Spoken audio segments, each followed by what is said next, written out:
जय हिंद साथियों, अभी न्यूयॉर्क के मेयर इलेक्शन का परिणाम आया है। वहां जीते जोहरान ममदानी। ये कौन है जोहरान ममदानी? एक भारतीय मूल के व्यक्ति जो इस समय अमेरिका के मेयर बने हैं, जिनकी मां का नाम है मीरा नायर। आप जानते होंगे, सलाम बॉम्बे जैसी फिल्म की निर्माता निर्देशक। और उनके पिता, जिनका रिश्ता गुजरात से है, उनका खानदान गुजरात से है, आज वो अमेरिका के मेयर बने हैं। लेकिन इस जीत के पीछे कई कहानी, कई सच्चाई जुड़ी हुई है, जिसको मैं समझता हूं पूरी दुनिया को सबक लेने की जरूरत है। वो एक मुसलमान है, उनकी पत्नी क्रिश्चियन है, उनकी मां हिंदू है, उनके पिता मुसलमान है,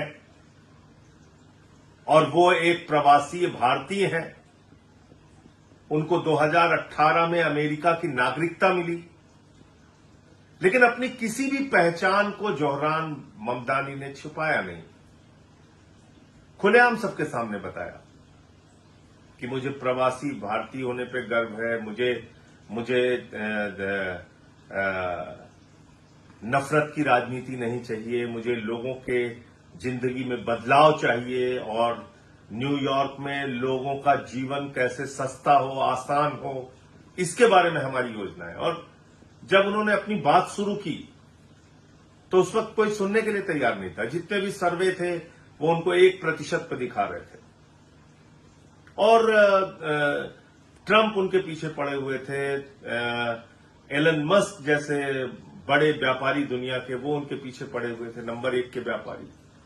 खूब पैसा लगाया गया उनके खिलाफ कि उनको हराया जाए, लेकिन बावजूद इसके वो जीत के आए, क्योंकि हर मुद्दों पर साहस के साथ, हर मुद्दे पे खुलेआम सबके बीच में आके उन्होंने बातचीत की।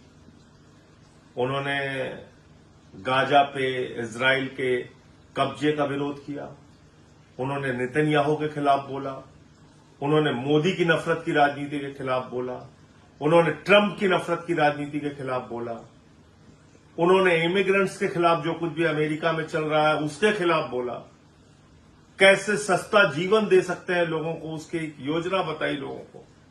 और आज वो न्यूयॉर्क जैसे शहर के मेयर हैं, और डेमोक्रेट्स कई और जगहों पे जीते हैं अमेरिका में। तो क्या एक बड़ा संदेश है पूरी दुनिया को नफरत की राजनीति के खिलाफ? क्या अब हमें नहीं सोचना चाहिए कि इस नफरत की राजनीति से आपको सिर्फ नफरत मिलेगी? जो राष्ट्रपिता महात्मा गांधी ने कहा था कि एक आंख फोड़ने के बदले दूसरी आंख फोड़ने की होड़ में लग जाओगे तो पूरी दुनिया अंधी हो जाएगी। क्या अब ये वक्त नहीं है कि नफरत की राजनीति के खिलाफ हम लोग खुल के बोलें, खुल के आवाज उठाएं?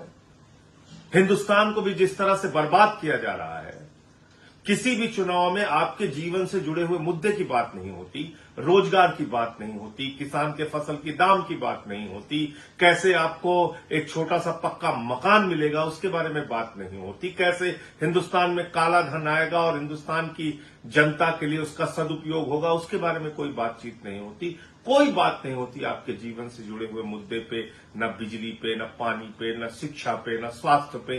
चुनाव आता है तो वही घुसपैठिया, बांग्लादेशी, वही नफरत की राजनीति, वही पाकिस्तान खुश हो जाएगा। अरे भैया, तुम 144 करोड़ लोगों के देश के प्रधानमंत्री हो, अभी भी तुम पाकिस्तान से हम लोगों को डराते रहते हो, बांग्लादेश से हम लोगों को डराते रहते हो, हिंदू को मुसलमान से डराते रहते हो, मुसलमान को हिंदू से डराते रहते हो। तुम्हारी राजनीति का असली मकसद क्या है?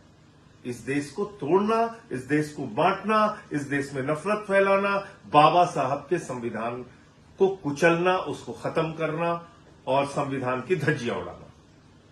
क्या यह देशद्रोह नहीं है? क्या यह देश के साथ गद्दारी नहीं है?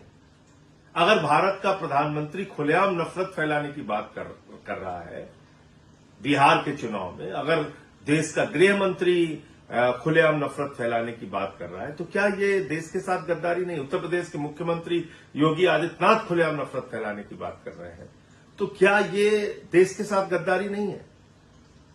क्योंकि बाबा साहब के द्वारा लिखा गया संविधान भारत में सबको समानता का अधिकार देता है, बराबरी का अधिकार देता है, और उस अधिकार के खिलाफ बोलना देश के साथ, संविधान के साथ गद्दारी है कि नहीं है? और ये हम कब बोलेंगे? कब तक हम खामोश रहेंगे? कब तक हम इस देश को ऐसे बर्बाद होते हुए देखते रहेंगे चुपचाप? इसलिए हम सबको आवाज उठानी पड़ेगी। हो सकता है हमारी बात देर में सुनी जाए। अभी जेएनयू का रिजल्ट आया जिसमें हमने देखा कि वहां पे एबीवीपी का सफाया होगा, लेफ्ट पार्टीज वहां पे जीती। क्या ये संकेत नहीं है, छोटी सी जीत सही, कि नफरत की राजनीति से लोग ऊब रहे हैं, लोगों के मन में घृणा का भाव आ रहा है। और एक बात याद रखिए, हिंदुस्तान एक ऐसा मुल्क है, विविधता में एकता हमारी विशेषता है। भारत के बारे में कहा जाता है विविधता में एकता हमारी विशेषता, जहां पे अलग अलग भाषा के लोग, अलग अलग धर्म के लोग, अलग अलग जाति के लोग एक साथ मिलकर रहते हैं। यही तो हिंदुस्तान है, यही तो हिंदुस्तान की खूबसूरती है। वही मिटाना चाहते हैं हिंदू धर्म के नाम पे। जो हिंदू धर्म कहता है वसुधैव कुटुंबकम, पूरा विश्व हमारा परिवार है। जिस हिंदू धर्म के रामचरितमानस की चौपाई कहती है सब नर करहीं परस्पर प्रीति। जिस हिंदू धर्म में पूजा की समाप्ति के बाद हम लोग प्रभु से प्रार्थना करते हैं धर्म की जय हो, अधर्म का नाश हो, प्राणियों में सद्भावना हो। प्रधानमंत्री क्या कह रहे हैं? प्राणियों में दुर्भावना हो। बीजेपी वाले क्या कह रहे हैं? प्राणियों में नफरत हो। क्या इससे हिंदुस्तान आगे बढ़ सकता है? क्या इससे हिंदुस्तान का नौजवान तरक्की कर सकता है? क्या इससे हमको नौकरी मिल सकती है और किसान का भला हो सकता है? क्या महिलाओं को सुरक्षा मिल सकती है? क्या हमारी बेटियों को ताकत मिल सकती है इस नफरत की राजनीति से? और आप ऐसे ही देखिए, ज्यादा दूर जाने की जरूरत नहीं। अगर एक परिवार में नफरत होती है तो परिवार आगे नहीं बढ़ पाता। एक मोहल्ले में नफरत होगी, वो मोहल्ला अच्छे रूप में नहीं जाना जाएगा। तो फिर राज्य और देश में नफरत फैला के हम कैसे हिंदुस्तान का भला कर सकते हैं? जोहरान ममदानी की जीत ने कई संदेश पूरी दुनिया को दिया है, जिससे हम सबको सीखना चाहिए। और वो सीख कम से कम ये जरूर है कि नफरत के खिलाफ हिम्मत से खुलकर बोलिए और धीरे धीरे धीरे धीरे कर कर इन नफरती तत्वों को समाज से खत्म कीजिए, इनको हराइए, इनके खिलाफ आवाज उठाइए। वरना न समझोगे तो मिट जाओगे हिंदुस्तान वालों, तुम्हारी दास्तां तक न होगी दास्तानों में।